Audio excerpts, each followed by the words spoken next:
Yeah, I just want to kind of listen what's going on here as well, just for a second, just to see if everything's good. All right, we're live. Okay, hey everyone, hope you're doing well. Steve here, and today I'm joined by the wonderful Ali once again. Hope you're all doing well, and yeah, where is everyone? Where is everyone chatting from today? Let us know. Got a few familiar faces in already. Got Lucas, good to see you again, Kuji, and good to see you again, Paul, as well. All right, so, and then you have to sit here and wait for people to write back because of the delay. It's just gone live. Yeah, they would have heard all that, hopefully, yeah. Banana Duck, hey Lucas. All right then. Hey, Punkster Bass is in the house. We've got another bass expert as well in the chat here today. The legendary. Hey, Kuji's California. Excellent. Jonathan in Oregon. Cool. Hey Lloyd. I'm glad to see familiar faces here. I haven't done a live stream since Christmas, and some backstory. We're currently recording the next Mountains album, which we're really excited about. And yesterday we tracked some bass, and today we're going to track some more bass. And then Ali suggested, why don't we do a live stream while he's around here? So that's what we're doing. Look at this. We got from Mexico and Banana Ducks in Japan. Okay, excellent stuff. California, baby. California. Cool. Hey, Lost in the World. I don't think I've seen you before. Lucas, Minnesota. Excellent stuff. So today the sound quality might not be as good. We're going through the webcam here as well, so you'll have to put up with that the best you can. And we're going to try and play some stuff if we need to, and that's going to be a direct sound into the interface. So hopefully that will sound all right when we get to that. So, all right then. But if anyone has any questions, comments, feel free. Yeah. Feel free to ask. As the title says, this is a math rock based Q&A pretty much. Jonathan said, I was wondering what happened to me, I guess. Work is what happened to me. But I'm planning to do live streams again. Hopefully they're going to be on Fridays instead. Look, we got, what's that? Ishida from Tokyo as well. Hey, good to see you. So yeah, today hopefully we can answer any burning bass questions that you might have. And seems how we have Pedro's in the channel as well with Punkster Bass there. Hopefully he can give us some insight as well there. If you haven't checked out Pedro's channel, Punkster Bass channel, I should say, I believe you should be able to click his name and pop over onto his channel. Yeah, there's some good bass stuff there. I was watching his bass video this morning, actually. Oh, really? Six ways to play math rock bass. Excellent. Yeah. Very nice. Well done. Travis says the Buffalo, New York. All right, then. Nice. Right, so give us some questions so we don't have to sit here awkwardly waiting. All right. Joe, they said never seen one of the live streams before. Well, thanks for joining today, and hopefully you'll come back for more. Yeah, Steve says both of us have been busy with work. Yeah. We work together. But it's been good to be able to just take a few days and play some music. Yeah. Record an album. So, yeah, we should have that maybe by the end of the year. Who knows? We'll see how that goes. Yeah, the new Mountains album will be out by then. Yeah. But, yeah. Okay. Well, yeah, with that, I did the Persimmon recording on Friday. I put a video out on that, and with that, that's the drums that are going to be mixed and mastered on that one from Joel. Now we're doing bass, and then next thing I'll do guitar. Gonna take a while to do the vocals. I want to make sure I get them right this time, and then we're gonna put a whole bunch of lovely extra instrumentation and stuff on them. So it's gonna take a while, but looking forward to that. Well, all right, so we've got some questions coming in, so thanks for these. Before I get to Travis's question, Punkster just said, he said thanks for watching the video. You're going to be like me, because I keep squinting everything. I need to just, I wonder if I can zoom in a bit more. There we go. We've made the chat bigger, everyone, through technology. Okay, so Travis. Let's get some of the questions. Yeah, Travis asked, favourite tuning or tunings for bass?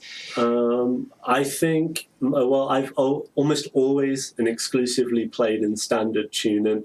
I understand like the kind of the freedoms that alternative tunings can give you, and I know it's fun, especially if you've been playing guitar for years and you kind of just want to change it up and stuff. I've been playing bass for 15, 20 years, and I've never really wanted to go away from standard tuning. So yeah, I kind of like that. Very recently, I've started playing with a friend of mine, and we're doing bass and drums. So I've tuned my bass to a very low heavy tuning, because we're doing this like heavy project, and that is B, F sharp, B, E, which is the tuning that the band Big Business uses.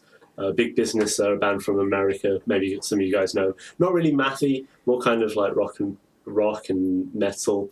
The bass player and the drummer also play in the Melvins too, so it's that kind of like really heavy, noisy stuff.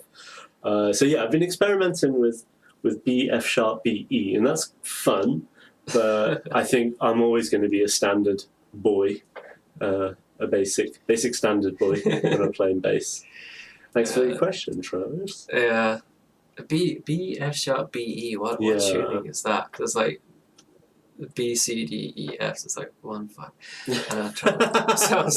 It sounds. To me, it sounds like it's like a drop down, but then the low string is dropped down even further. So these two strings are the same. Yes, kind of like when you're playing drop D. You know, it's like playing drop B, D, and then this is D as well.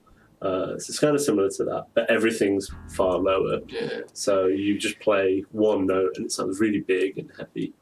Okay, cool. So yeah, that's fun. Oh yeah, fun to try. Okay, well, thanks for the question, Joe.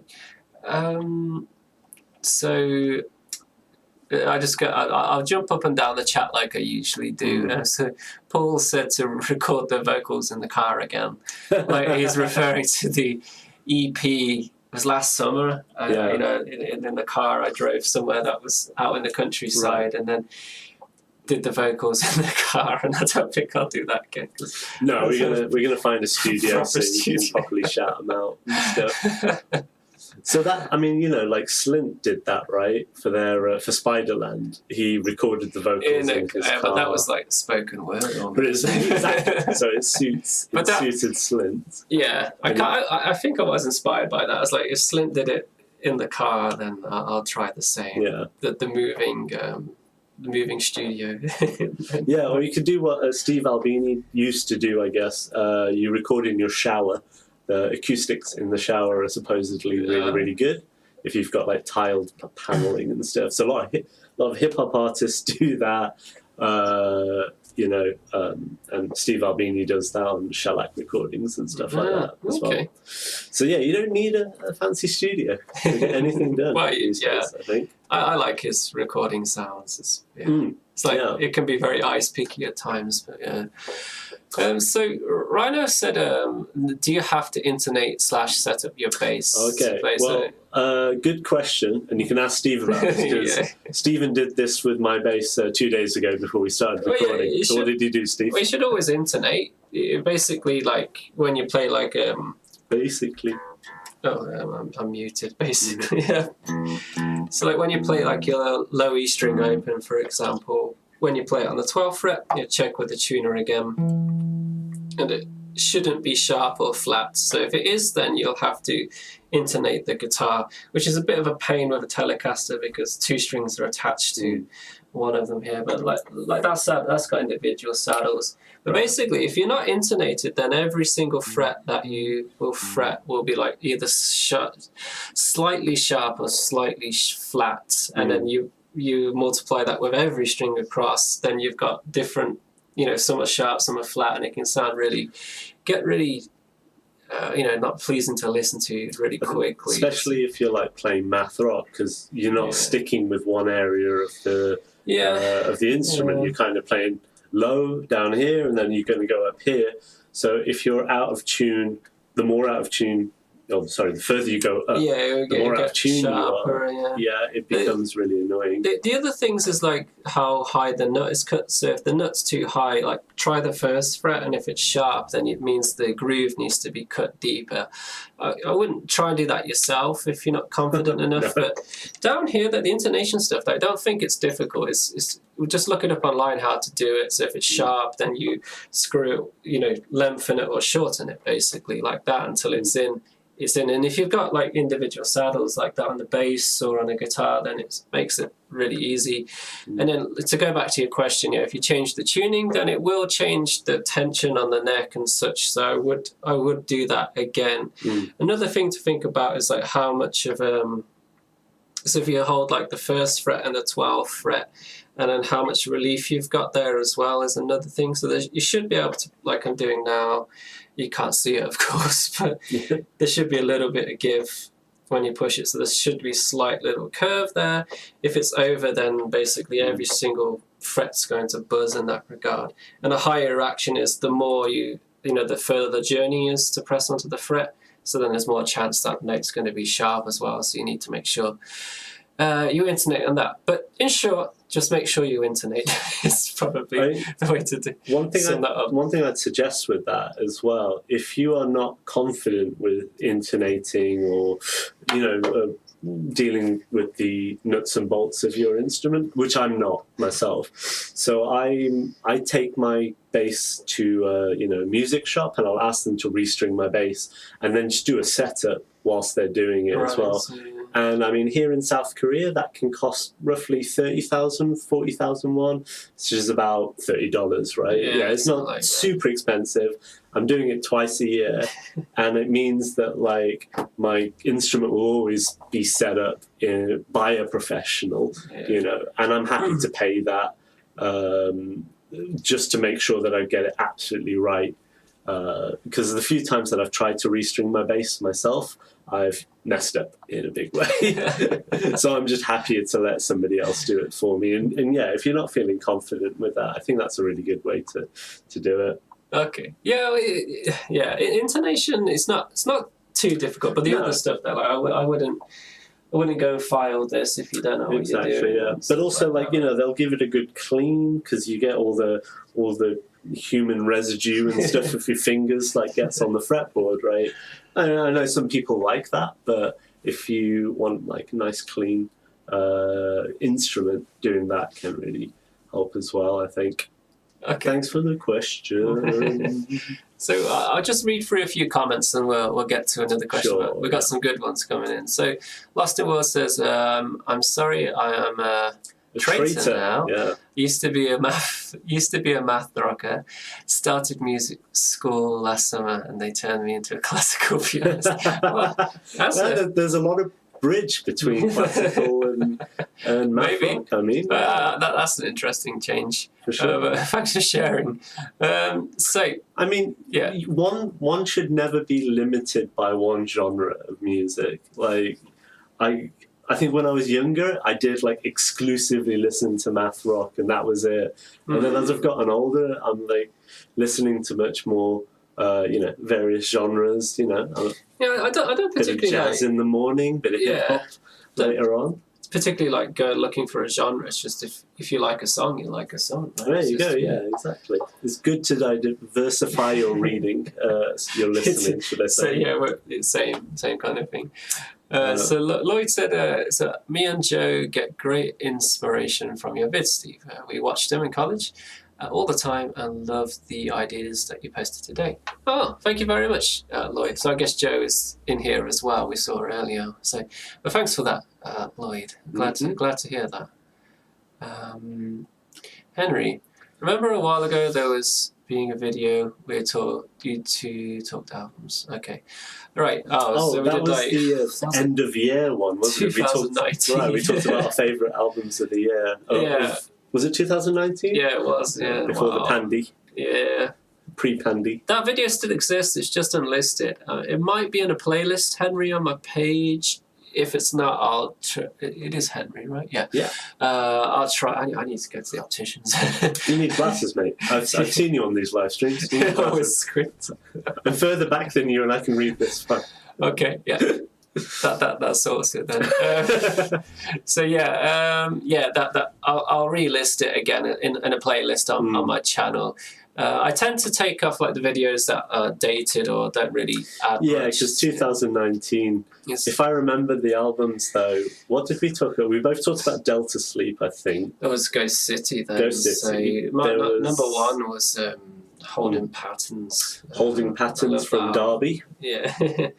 The what's Derby that? Represent. Endless. Is it Endless? I can't Endless Pattern or something. No, the record name. I can't remember. Okay, I'm not sure. Yeah, it's really good. There was the Battles album that came out last year. That year, should I say? The last Battles album. Yeah. La Di Da, I think it was called. Yeah. There was the Black Midi first album, Schlagenheim or of Schlagenheim, which I still listen to that album. It's absolutely phenomenal. I can't remember what else was in that year. Maybe Forests. I think we both had Forests. Yeah. Spending Eternity in a Japanese convenience store. That was on our lists. It was a good year for music, 2019. Yeah, and then the pandemic happened and not much. Well, there was music, but It's been few and far between. Yeah, Math Rock, the last. I think, there has been some phenomenal stuff being released, but I think especially 2020 was really quiet for bands releasing because you can't tour, you can't support the album, so kind of why put it out? I think was the idea. Yeah, well, but a lot of bands, there would be a lot of logistics and stuff. That's true.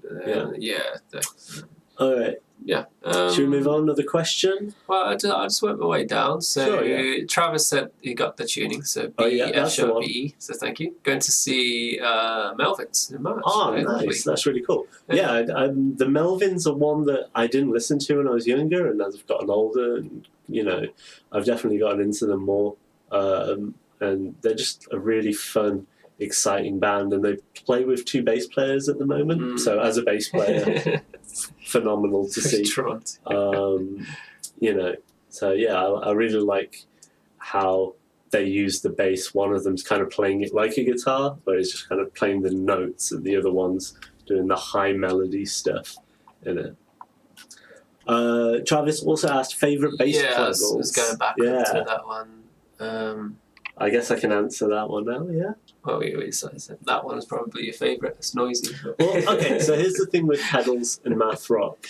The reason that I really love playing bass is that with pedals, you can make the bass sound like any instrument that you want, pretty much.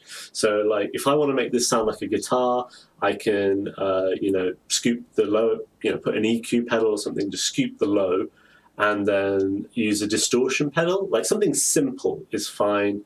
The Boss Super Overdrive is really, really cool. I say that one does that same. The pedal that I use the most at the moment is the Bass Overdrive by Boss, which is the ODB3. That's the one, the ODB3, or the Old Dirty Bastard 3.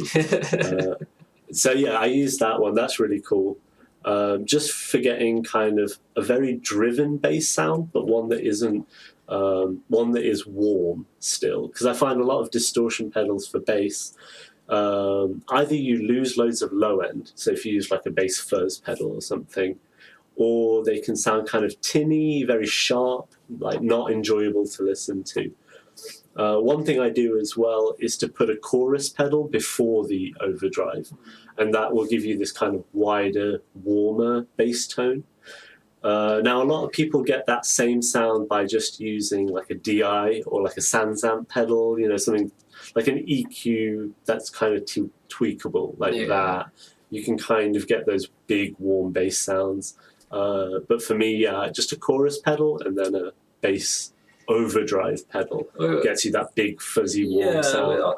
On the subject of that chorus pedal, so yesterday when we recorded, we used my pedal board and it was just set up the way it was. So we went the bass overdrive into the chorus. It didn't really work that well, but just shifting it before the overdrive, it's worked really well that way. So if you use the chorus pedal after the distortion, you get that kind of grungy Nirvana sound, which can be cool I'm not personally like a huge fan of that sound. I don't think it really works with math rock unless you're, Terra Melos or something like that. They pull it off quite well. So yeah, just like a simple drive pedal is kind of all you really need. I really like the blues driver as well for bass. Is good. Well, that's a really warm sounding pedal. It is warm, and there is a bass version of it too. The bass driver, which is, I think it's harder to find, but it's a really good, like, kind of like a bass EQ pedal. So you put it at the front of your chain, and then apart from that, I think it's really like it's up to you. If you want to play simple, clean sounding bass, then just like, a simple drive pedal is kind of all you need. If you want something more like bigger and distorted, like I say, a bass overdrive with a chorus in front of it, like a really subtle, like really small chorus can really, that really works. Widen that signal. Well, I'm just thinking of like whenever I hear your other projects, there's always that chorus sound. So it's like it's become your sound with the bass. That's for sure. Like I hear that and I think like that's you. Thanks. Probably that we will mess around with the SY1 synthesizer. Well, I was going to say, like, if you want to make your bass sound like a synth, there are so many bass synth pedals out there. So there's the Boss SY1. But there's also the SYB, which is the bass synth pedal that they had. You can also get like really good pedals from Earthquaker, like the Organizer or the Bit Commander. Those things are really, really cool. But with this band, with Mountains, when we started, I had a tuner and a blues driver pedal, and that was it. And it just depends what kind of math rock you're playing, I think. So if you want to get really technical and jazzy math rock, then buy all of the pedals. But if you want to just emo math rock, and I think you just need like a simple drive or a distortion. Right. That's kind of it, Yeah, and it's always good to like buy, if you don't want to spend a fortune, then either try some plugins on your computer. They're usually free, a lot of them. So, and if you like a particular sound, then you could look at getting a pedal of it, or you could go buy the affordable version of something. Yeah, the cheap brands like Behringer and Newer and TC Electronics have that really cheap line of stuff. I think the bass player from Delta Sleep, I noticed he uses Rusty Fuzz. Yes. Rusty Fuzz is a TC Electronics one, and it costs about $50, maybe less than that actually. I'm not sure. And it's pretty cheap. Okay. So, thanks for the question. I always love talking about pedals. I was looking at the questions, and most of them are coming from Travis. So. Thank you, Travis. So Punkster Bass put some input on the question from earlier. They said, I think the main value of alternate tunings on bass are either you play a lot of arpeggiated tapping stuff, or like a song with a very repetitive bass line that's uncomfortable to play in standard. That's true. I never really thought about changing the tuning of bass. In bands that I've been at, where I've played a bit of bass or something that, where they changed the tunings, I've just always kept it in standard and worked my way around. Actually, we are going to record a song today for the Mountains album. And Steve is playing are you playing DG? D, A, E, A, C sharp, E tuning. Right, so I'm going to stay in standard for that one, just because I can never be bothered to retune in a live setting. That's something that terrifies me, because I've forgotten in the past, and the song starts and oh wait, sorry guys, I needed to tune to this random tune, and so I kind of just try and stay in standard if I can. But I think Pedro makes a good point. If you're playing something repetitive and it's hard, like your stretches, you can't make it, maybe retune your bass and it makes it easier to play. One string in that regard. The other thing would be, like you mentioned earlier, which would be just to achieve a heavier, a detuned sound. Drop Ds is kind of a good go-to. That drop B tuning, that sounds pretty heavy to me. So, someone asked, where was it? So Travis and Nuriel, they both put similar things. So Travis asked, playing style, do you stick to picking, slap, tapping, or multiple variations? And then Nuriel, they added, I think a mathy bass tune would use all methods, pop, pop, slaps, taps, plucks. That's a lot of... Heck, even a pick. No, good point. Personally, I've never been a fan of slap bass, at least not playing it anyway. So I've never really learned how to do that. Tapping as well, even though I have the greatest tapping teacher in the world here, I've yet to learn how to do the tapping. So for me, it's like, well, I usually play with a pick, unless it's like a slower song or I want a more delicate phrasing on the bass, so I'll use my fingers for that instead. But yeah, I just kind of like to kind of, have the groove of the bass going, but then occasionally, because of our band, I will play a lot of melody stuff as well. So I like playing up here, the kind of D and G string up here and playing on that. But I think it all depends on what kind of math rock you're playing, what kind of band you're in. Like if you're playing in a Midwest emo band and you stow up and start doing like funk slap bass, like obviously that's not going to work. Right? Yes, so all about serving the music, right. The song itself. Like if we talk like in dynamics for a second, like you said, like perhaps a softer section like we were doing yesterday with Past, like it would sound better playing it. Like dynamically, it's a softer piece, so playing it with your fingers would be better there. Your thumb, I like the thumb. Playing with the thumb is quite nice and soft. So whenever I played bass, I was rested on one of those thumb things and play with these two fingers. So. If you want like a cheap octave sound as well, if you play with your finger up here, like on the 12th fret, you get this kind of like stand-up bass octave kind of sound coming up, and you don't have to buy an octave pedal, which is really nice. Yeah. And then obviously if you play towards the what's this, like the end of the near the bridge. Near the bridge, you get a more sharp, like twangy punk sound. Telecaster, right? People will pick really close to the bridge, and you'll get a really sharp sound from that. Yeah, I think ultimately, what is it's the context, isn't it? What are you? Yeah, what kind of band do you play in then? Those kind of thing. But it's whatever technique you want to learn, right? If you're interested in doing popping and slaps, then do those things. If you're interested in tapping, then do those things. If you think about bands like Light from Japan, is it Jun Izawa is the bass player of that band, and he's slapping all over the place, and he is phenomenal. Slapping the bass. So yeah, Light from Japan, really good shout. Or Physics House Band from London, I think, or from England anyway. And that's like bass, keyboard and drums, and they're much more prog sounding, like math rock. So the bass player is obviously doing a lot of different kind of things there, and their music is phenomenal. Again, it just depends what band you're playing in, isn't it?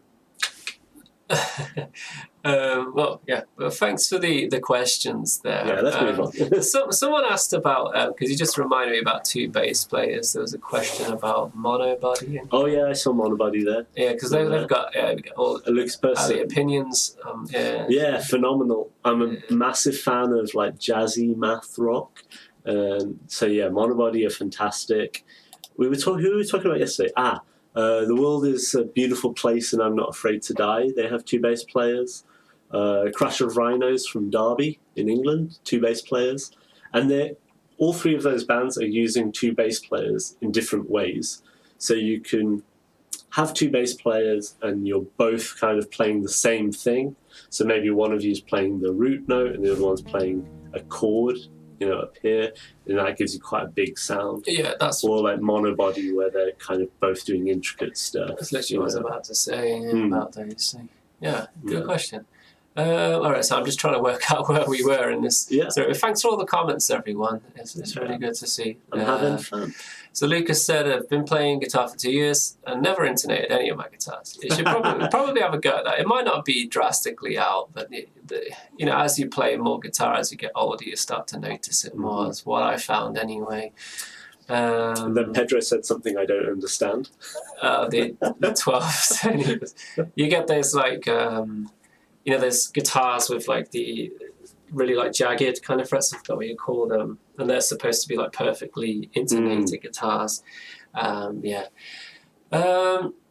Okay, Lost in the World. Any suggestions on budget basses? I've got the Ibanez TMB 100, I think it was, or 200 over there somewhere. It's in a bag, but that bass costs like 200 new, I think, and I thought that was an okay bass.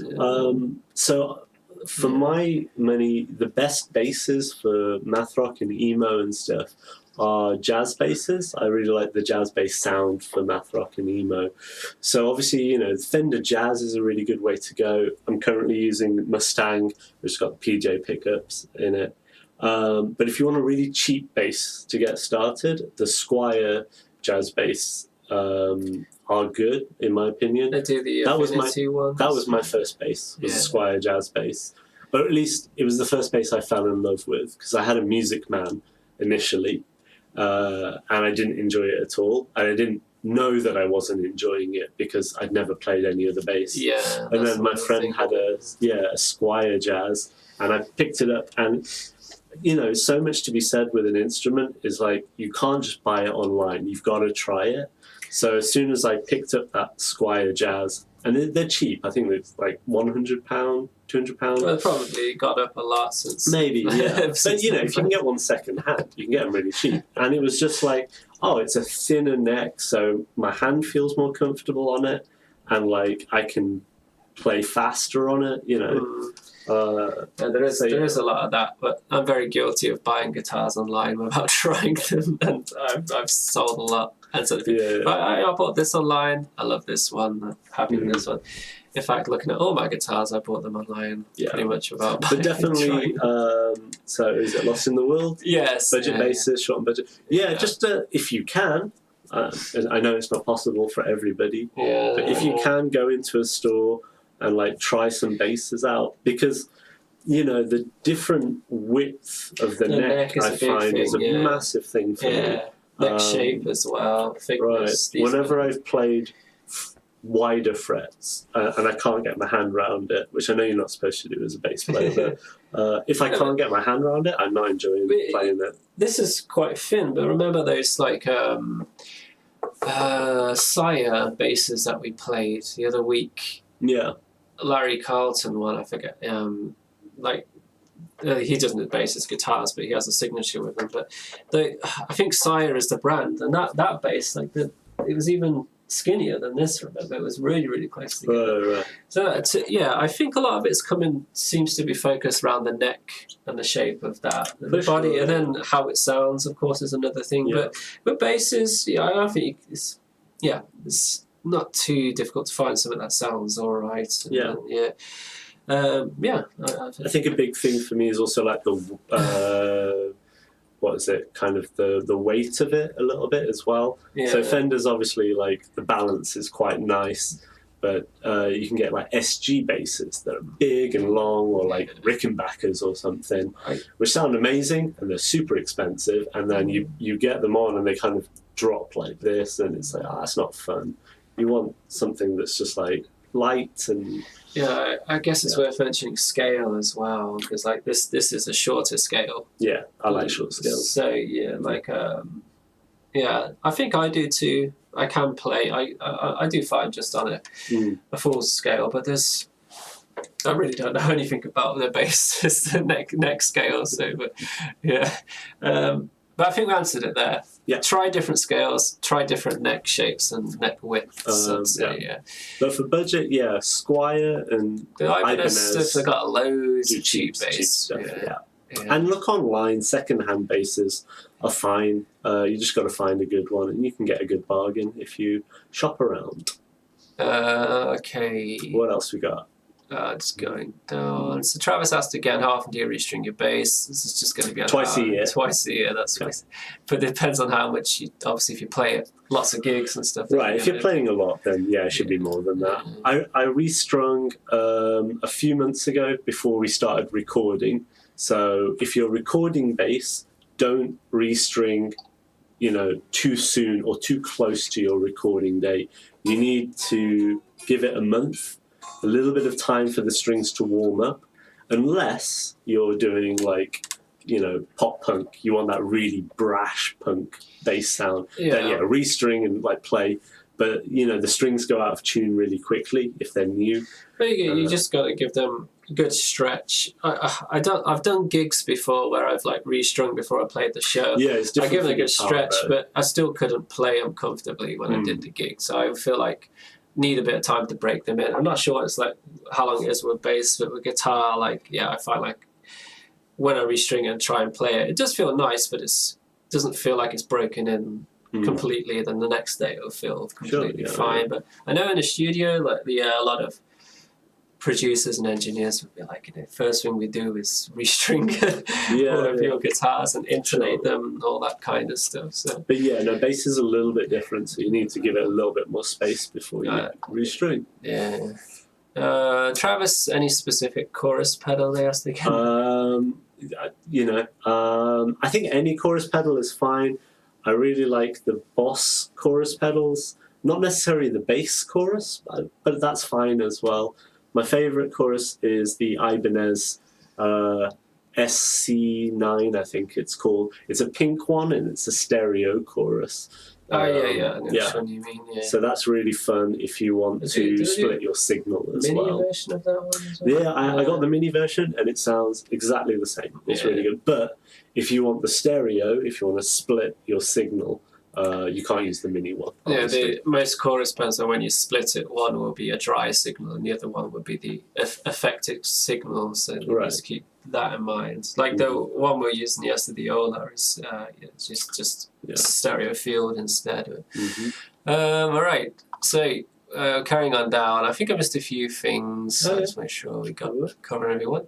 Travis says thanks for all the help and thanks for all the questions. Travis, you're keeping us. Thank you. You're keeping us talking. Get rid of the dead air.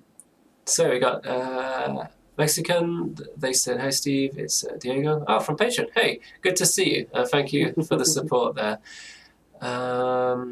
Travis does all of the pedals. Will asks, "Have we ever picked up a penguin?" We've gotten close, but we haven't done that yet. No, they don't sell penguin chocolate bars in Korea, unfortunately. Speaking of that. All right. Okay. So Cheesiest, they said, "I managed to play Movies by Juno under a day, even though I'm a beginner." Well, lovely stuff. I am familiar with the song, but I've completely forgot what the song I'm familiar with the movie Juno, and I thought that's what you meant initially. Okay. It is a great movie. Right. Lucas said, "Congrats to you," so that's very nice, then thank you. Okay, it's more easier to get to harmonizing with bass. Ali, so Punkster Bass asked you, "How do you like the Clay Glover of Polyphenia's style of slapping with a pick?" I've not heard of that before. No, I've not. And I can't say that I'm not a huge fan of that style of math, like the Polyphenia and the Zichon and stuff like that. It's a little bit, it's not my jam. I wasn't even aware that was a thing. No. So, but thanks for letting us know. I think there's a future lesson coming on this. Clay Gober. Clay Gober. Slapping with a pick.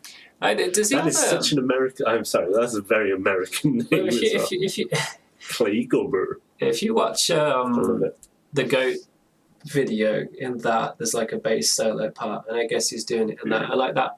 That sound is like really heavily compressed. It makes me laugh because like that is more gainier than the guitar tones a lot of the time in that video. But again, I think that's a good example of what I was saying. Like, I think making the bass sound like another instrument is so easy, and that's kind of why it's so fun as well. Jesus, they said, "I'm also making a song. I'm programming everything instead of my guitar. Any tips?" I couldn't really give you any tips there. My EP that I did, I programmed all of the drums, and I really did not find that fun. It was very tedious. So in the future, I'd like to just get myself an electric kit and just have a go at it myself, even though I'm not a drummer at all, really. I would what's the word? Get someone else to do it. Pay someone else to do it. I could do it, but it takes hours to do that kind of thing. But if you're into it, then go ahead. And I really couldn't give you any tips other than that. I bought a MIDI keyboard that's been sat on the shelf for the last year and a half. I was buying that with the intention of like, all right, I'm going to make my own songs, do it this way.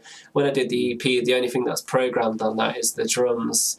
Any of the synth sounds was that the Meris Enzo pedal that I bought from you, and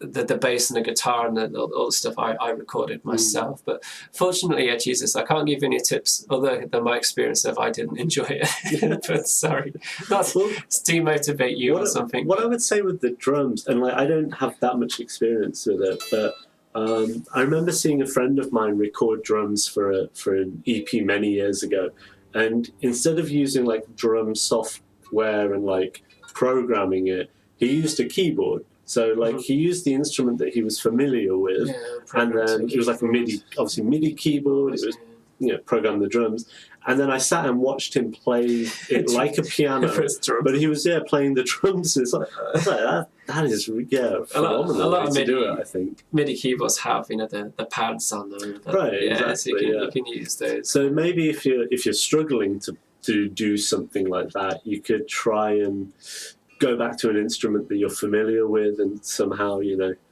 the plugins for it or something like that.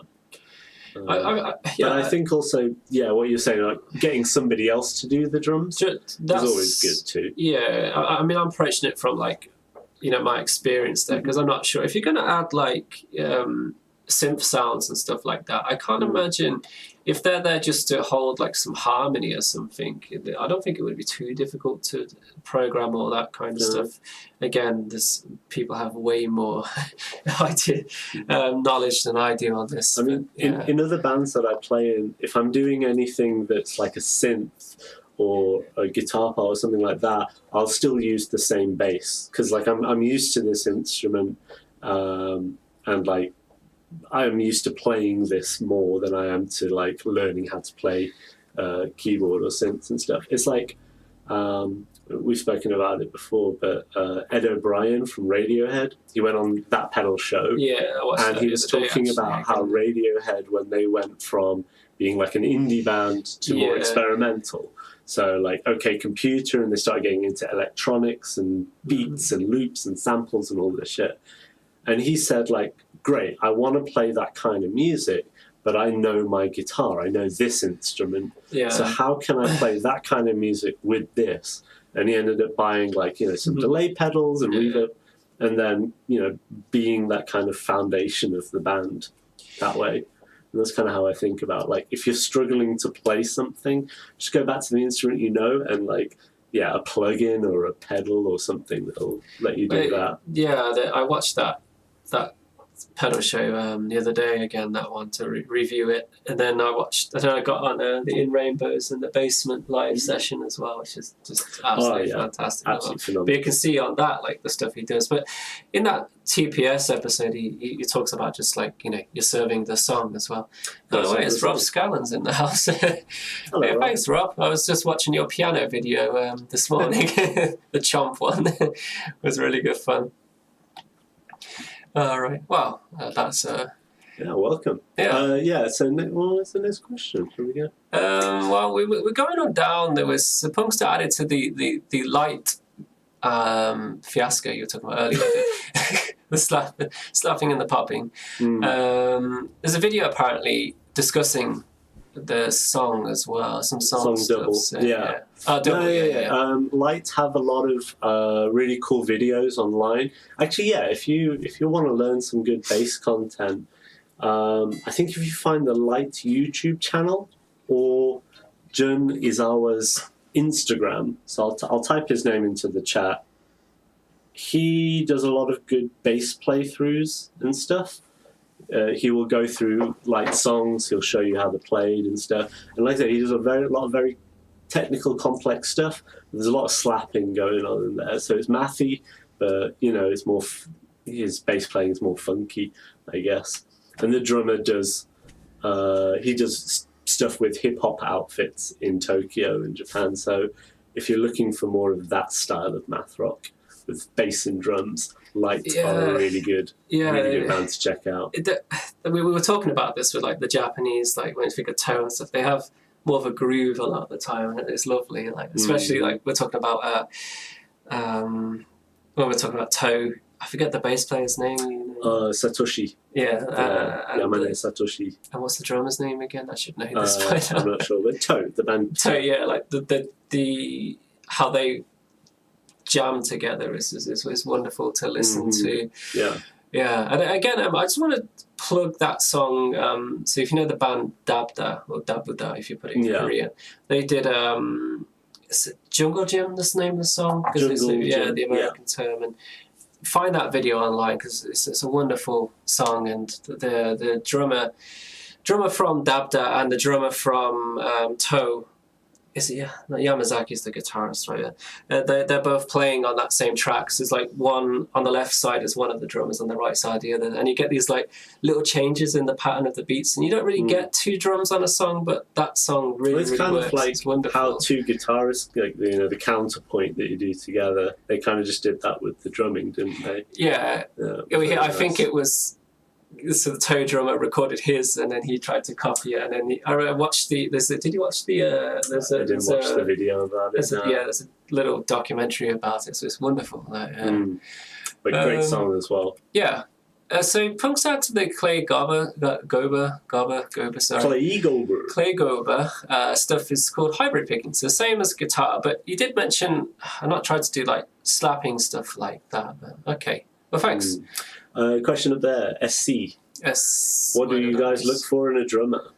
I thought you were saying, were you looking for a drummer? Availability.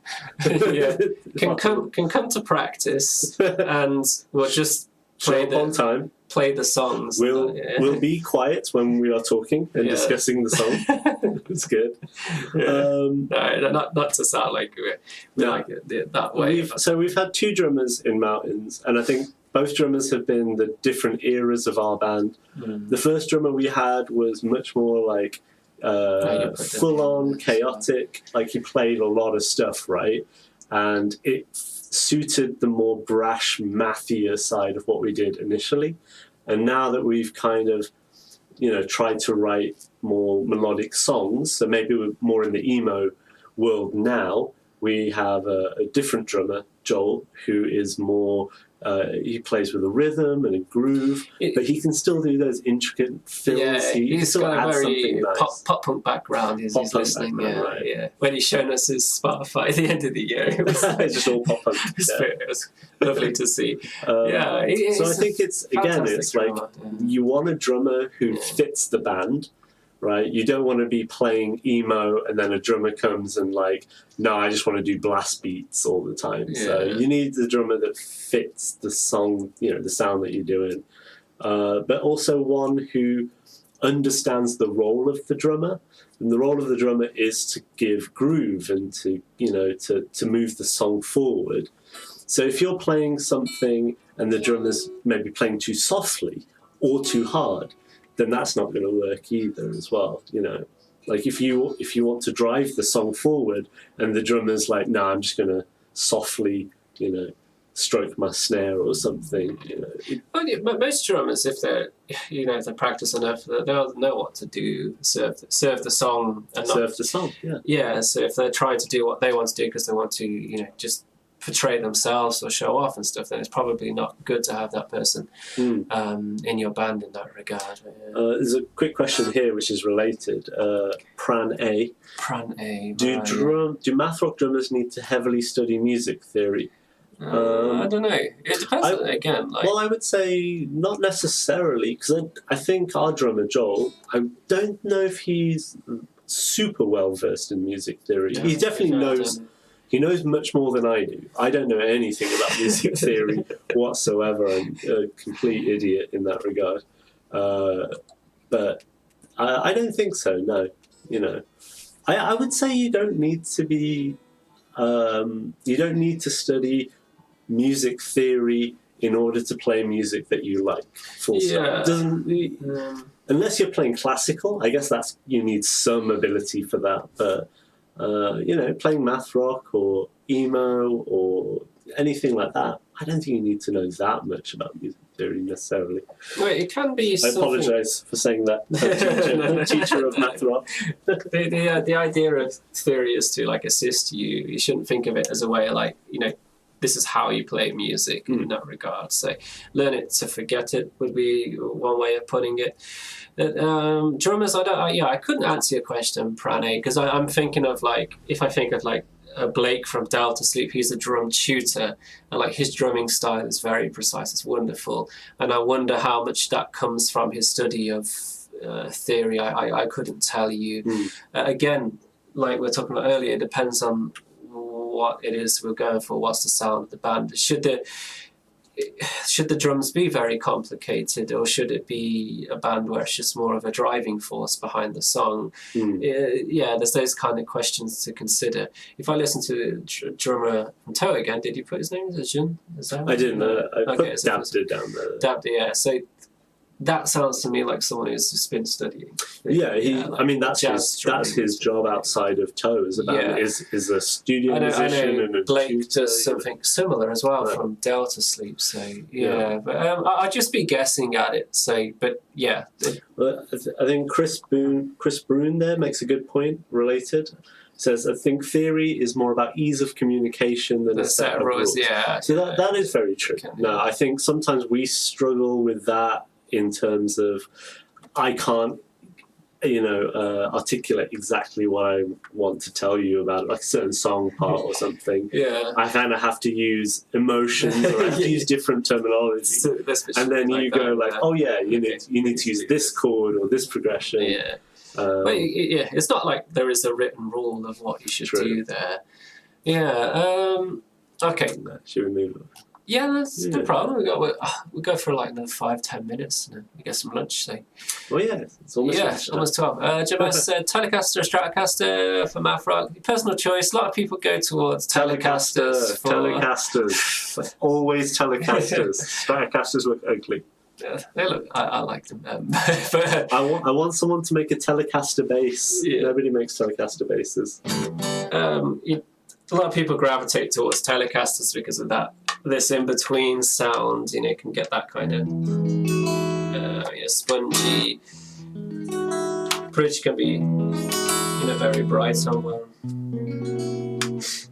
The neck can be quite a darker sounding pickup for like jazz and stuff, but Stratocaster as well, you got more pickups, different sounds. So it's completely up to you what you prefer, really.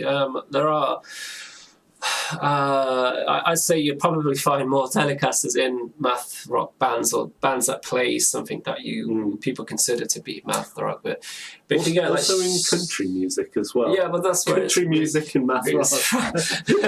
It's a funny, because that's why I have like a T-shirt. So like this is country, like emo jazz, like the pickup selector. But just a joke, of course. But if you check out like bands like your Strats, so if some off the top of my head, there's Tube Lord, British math pop kind of band. That's that's Stratocaster sound. Sorry, there's band called Two Nights. There's a record called Effing, and that again they have is it Little Elephant? That they have a show, one live session on there. Again, that's Strat sounds there. There's a band called Shapes from a long time ago in England, from Birmingham. They've got music on Spotify and stuff. That's a Stratocaster sound. Can you think of any off the top of your head that stick out? I'm thinking of... If you've got some other suggestions... I'm thinking of the band Colour, who came before Tangled Hair. Well, wasn't it and they had a Telly and a Strat. A Strat, okay. So and I think he still uses a Strat in Tangled Hair, doesn't he? Shapes, and the other one was Two Nights, as in like swords and shields. not the time of day. Nights. Yeah. Okay. Well, thanks for putting these in. No, helping each Colour. Right, and then we'll wrap this up soon. So if you've got any last questions, just throw them in. Okay, I was going to say, thanks for the... There's a Chris Broom question. Well. I like his question. On your bass, do you prefer one pickup setup, or do you like scoop parallel sounds with two pickups, like on a jazz? Personally, I prefer jazz pickups or jazz basses with the 2 pickups, or PJ pickups like the Mustang has here. I don't know if you can see that. So Well, you can, yeah. Is there a combination on this one? So yeah, it's a combination here, and then you've got like bridge and neck, and I have the 2 volumes for that. What I would say about single pickups, in my experience, is that they're quite brash sounding. So it depends what style of music you're playing. So they sound quite brash. And a jazz pickup is a smoother, or a jazz setup, sorry, it's a smoother sound. So depending on the math or emo that you're playing, it can be more appropriate. But the main thing for me with single pickups is that they don't work with pedals as well. And in other projects, I like to use a lot of effects and stuff. And I've just found that like precision basses, they don't really pick up, the various pedals, the modulation pedals and stuff that well. So yeah, depends what you're playing. Personally, I prefer the jazz sound. Smooth like jazz. Yeah, because I don't know. I don't have much experience with bass, but I've always enjoyed having the 2 pickups. And to be honest, I've never tried with one, I think, thinking about it. I mean, I have it, so my bridge pickup, I put it all the way up, and the neck pickup, I roll it off just a tiny bit, like, 10%. Yeah. And you get kind of a nice warm sound, even without any pedals and stuff going in. So that's quite nice as a basic... Like middle position. Right, it's like the middle position on a telly. That's kind of what you're trying to do. Yeah. Just want to say, Scooby, I didn't miss you back here, but they said they bought the ebook the other day after discovering the channel, and I've written a bunch of stuff since buying it. I've been using new chords and voicings. Well, thank you very much. Yeah, I'm really happy to hear that. The book update is coming. I'm hoping to do it by the end of this week. Now I'm on holiday. I have some more time to work on stuff. But there's a really big update coming with lots of new examples and videos, and I've added a bunch of stuff to each of the sections. So I'm excited to share that with everyone. So if you have bought the ebook, I'll have your email, so I'll make a video about it too, saying that there's a new ebook, and that will come to your. Well, thanks for the plug. It will land in your inbox, but because it might look spammy, please check your spam, check your junk, and see if it's there. But thank you very much for the comment there. Question from Rob down here. Oh, okay. Thanks, Rob. So, as a Chicagoan, I can never say this word. I'm not going to tell you. I want you to practice. No, go on, try it. Chicagoan. That'll do. That'll do, big. Sorry, Rob. But we both teach at the same place at the same university, and in that the listening book that we teach, there's the reading and writing book. There's the weather in Miami and Chicago comparison. Oh yeah. And it has that word, and I can never say it, so I skip over it. Okay. So Question. I'd be interested as a Chicago person, hearing your view on the Midwest and Chicago's influence on the genre. Well, it's a huge one there. Well, what we can see, is pretty big, but I think for us coming from the UK, there is a really interesting link there. Because I think UK math rock, which kind of came about just before the 2000s, but really took form in the UK, kind of 2000 to 2010. Yeah, and then that was probably obviously went on from there, right? So that's when we were like growing up in England. And that kind of math rock that you hear in the UK from the 2000s was hugely influenced by like the Midwest and Chicago kind of scene. I say that, and it's like the indie scene that was going on at the time. Right, so there's the indie scene, I think, in the UK, but then from America they were taking the Cap and Jazz and the American football and Owen and like even that kind of emo was coming through. Plus, also, the Steve Albini doing the shellac stuff. Growing up, all of my friends, the older people in the scene who played math rock, that's pretty much what they were listening to. They were all listening to Chicago, Midwest, and emo. So that influenced the UK, and we took that sound, we added the more indie sensibility that UK bands have. What's good? It's like this kind of like math pop genre that we know as like Delta Sleep and This Town Needs Guns, TTNG. Colour, Tangled Well, I Hair, always see- like all the bands that we love Yeah, now. I also see Dartsley picking up where those bands stopped, because like you look at 2009, you had like Blackfish Champions last album, Colour. They did their last release then as well, and I was looking at it the other day, but there's a bunch of bands, Tube Lord as well, 2009, and then they just all of them They all stopped. all but stopped Dance after Sleep that. started And 2009. then you had 10. obviously a Tangled Hair. Colour went on to be Tangled Hair, but I think that had a big influence on that. But when you even when you look at Bath Rock, it's hard to like. You could do it probably by. I like looking at it as, if you take a historical standpoint, if you take it by decade, the early stuff is very discordant, it's very brash. There's a lot more It's like use of shouty and stuff. it can be like that, and then it's suddenly like late 90s, then it's becoming like this emo influence stuff predominantly from that Chicago scene, and then like the influence that had on the rest of the world as well, talking about like the British one, and then you could go to look at the Asian part of the world, Asia as well. Asia, I mean, that's it. Like Toe, when Toe started, they started, the members played in kind of post-hardcore bands that were influenced by, or took influence from Chicago scene and the Midwest scene there. And then those bands kind of merged together and became Toe. And even if you listen to early Toe stuff, there's kind of elements of that. You can hear the yelps and the shoutings. You can hear the kind of more angular, distorted guitar stuff going on. All you need to do is like think there's like Chinese football, Japanese football, all these bands have become from American football.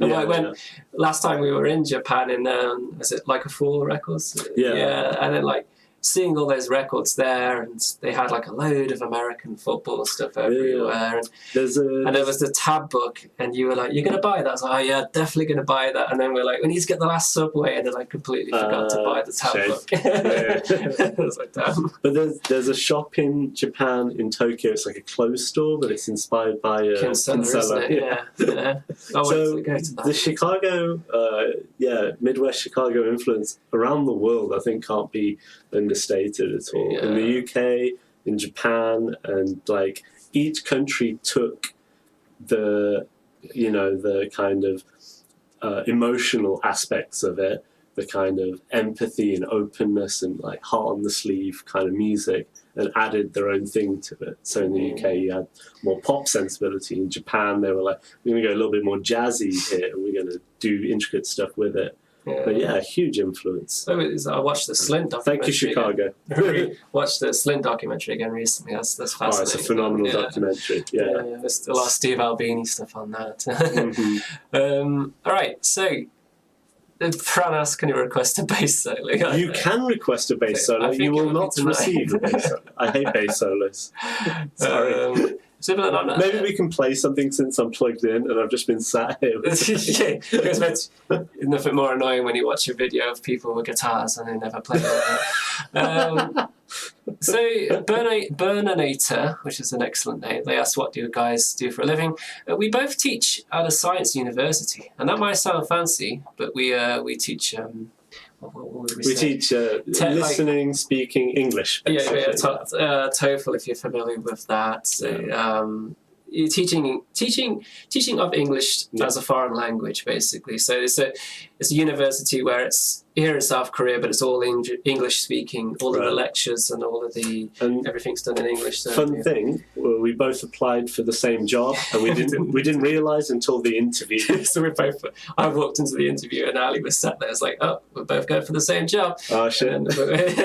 But we both got the job, so luckily. Good. It all ended well, that story. But so that's where we teach. Okay. Pedro says, thanks for the spotlight on bass, Ali and Steve. Thank you for contributing, Pedro. Like I say, I think you know infinitely more about bass and math rock bass than I do, so you were very useful in this. Check out Punkster Bass's channel. Like he's got a whole bunch of stuff on there. So if you look at your bass, math rock bass needs. Okay, so we're gonna wrap this up. So let's there's a good question from Lars there, although he may have left. But well, it was Lars. Sorry. So, do you have any recommendations of math rock groups with a bass player focus or killer bass players. Other than Elephant Jim. Other than Elephant Jim. I do actually. So I said Light, the band Light from Japan, and their bass player, Jun, is phenomenal. I also want to recommend the band Enemies from Ireland. Yes, yeah. Enemies from Ireland, and Mark O'Brien, he plays in that band. All of his stuff is like this like melody and counterpoint and stuff. You got to put He's still here. Hey, Lars, you're still there. Yeah. Good, excellent. Oh, you did put Enemies. Yeah, so he does like just a lot of polyrhythms in Enemies, and really like a lot of the songs are built around his bass playing. So Mark O'Brien from Enemies, June from Light. You said Elephant Jim, obviously every math rock player would go for that. The last album they did before they broke up, Valuable, is a really, really good one. Yeah, the earlier, well, I love Enemies, so their older stuff as well. Let's see what else. Nate Latonia from Terra Melos, he's a phenomenal bass player. Yeah. I think with Terra Melos, everyone always focuses on what's his face? Nick Rain. Nick, who is phenomenal, and I love the way he plays guitar and uses pedals. But yeah, Nate, the bass player, does a lot of really cool stuff in that band as well. Yeah. And then also like outside of math rock, I love listening to like jazz. So Miles Davis's Kind of Blue, that album. Paul Chambers was the bass player on that, and just the first track, So What. And you know that bass run that's the beginning of the song? It's like dun dun dun dun dun dun dun, boom boom. It's beautiful. I love it. Like that is a really good place that I like to go for inspiration. I've got it saved on my Spotify. I've been through it a couple of times, but I need to remember that one. Yeah, no, definitely. Jazz is a good place to go. Hip hop is also like so much of hip hop music is built around a really simple beat, but then a really good bass line. So yeah, go there as well. Like, don't just listen to math rock and that's it. You got to expand listening. It's an interesting term because I wouldn't call it a genre, because it's like you could say like this band's math rock and then this band's math rock. And they're totally sound nothing like each other. So I see it's more like there's things that people associate with it. So Rob added, says it's fascinating to me. So thank you very much. He just recorded in Steve Albini's studio. Very jealous. And in a video, recent video, an American Football to me was simply a local band. Wow, that's amazing. Imagine being that goes to their shows and stuff. No, exactly, yeah. I think the first time I ever talked about Light with somebody in Japan, they said something similar to me. Light are just a local Tokyo band. How do you know about them in England? You don't realise how much of an influence they've had, right? Right, yeah. Yeah, there's plenty of American football memes, so I think that tells you about like how... True, although I think we're both of an age where we can remember the time before American football reformed and before they were the meme. They were just one of those bands that you'd recommend to your friends. You'd go, "Oh, have you heard this, unknown band from America?" And you instantly like love that sound. Yeah, and then you kind of dig further in and stuff. Yeah. Right, we're gonna have to wrap this up. So let's go jump quickly, get through the questions. This boy's hungry. I mean, we gotta finish recording bass for the album as well. Yeah, that too. Yeah, we should probably do that. We'll get around to it. Okay, so XD, good to see you again. Thanks for jumping in. Okay, Punks Debate said about American football. American football is to math rock community as the lick is to Adam Neely's viewers. Yeah, I guess that's an apt comparison there. All right, still here, coming on down. We have our drummer, Joel. Oh, Joel is here. Joel is in the chat. Hello, Joel. Who are your favourite pop punk bands? I'm probably... it's been... Oh, Pup. Pup are phenomenal. Please go listen to Pup. If you haven't, they are a phenomenal pop punk band. And I don't even like pop punk. But yeah, they're great. I can't help but bring it. Okay, good. Well, thanks for the question, Joel. For me, as it's always Blink-182. I go to there's a band Rufio. Joel's a big fan of those, I think. Yeah. Or the Atari. I used to like the Atari. American Hard-Fi as well. They were cool. a lot of my stuff just tends to go towards the emo side when I think of it, so it's like it doesn't really stay as pop punk anymore. Is it Algernon Cadwalla? They're kind of mathy pop punk, aren't they? Again, are they from Chicago? That scene, Algernon Cadwalla, I guess. But I love that band as well. Like some kind of Cadwalla. I never say it right, but I love that record. It's great.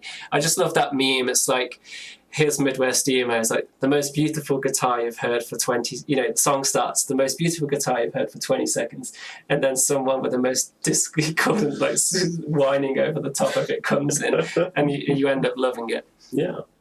And what was the other one? It's like the kid who from on the block who can't sing but has plenty of heart. That's most Midwest emo singers, right? Yeah. Yeah, with going back to like Captain Jazz, like moving on to like Joan of Arc, like their first record, I love that, and then it became progressively different as their albums went on. And is it Owls they did? Owls, yeah. Yeah, the first record, I really enjoyed that one as well. Whose Horse You Rode Id On, yes. One of the song names, and there's another one that's quite poppy later on that record. I really enjoyed that one. All right, we're gonna have to wrap this up, everyone, but as always, more people join towards the end, but I want to say thank you very much for joining today. I'm hopefully going to do the live streams on Friday, and I'll probably have Ali back because we both have Fridays off at some point, so if you did enjoy... I'll be in the chat if not. He graced us with our presence today, so hopefully he will join us again one of the Fridays so we can talk a bit more. It's good to have a bit of back and forth. Yeah, this was fun. Thank you for inviting me, Steve. Yeah, no problem. So what was I going to say? Anything else? So thank you very much to the patrons that are supporting the channel. Thanks for joining everyone today. Thanks for popping in, Rob, as well. Lovely to see you here. And we're going to go and have some lunch and record some bass. So have a great day, everyone, and see you all hopefully next Friday. Okay, goodbye. Bye-bye. Oh, I am hungry. I can tell. Oh, no worries.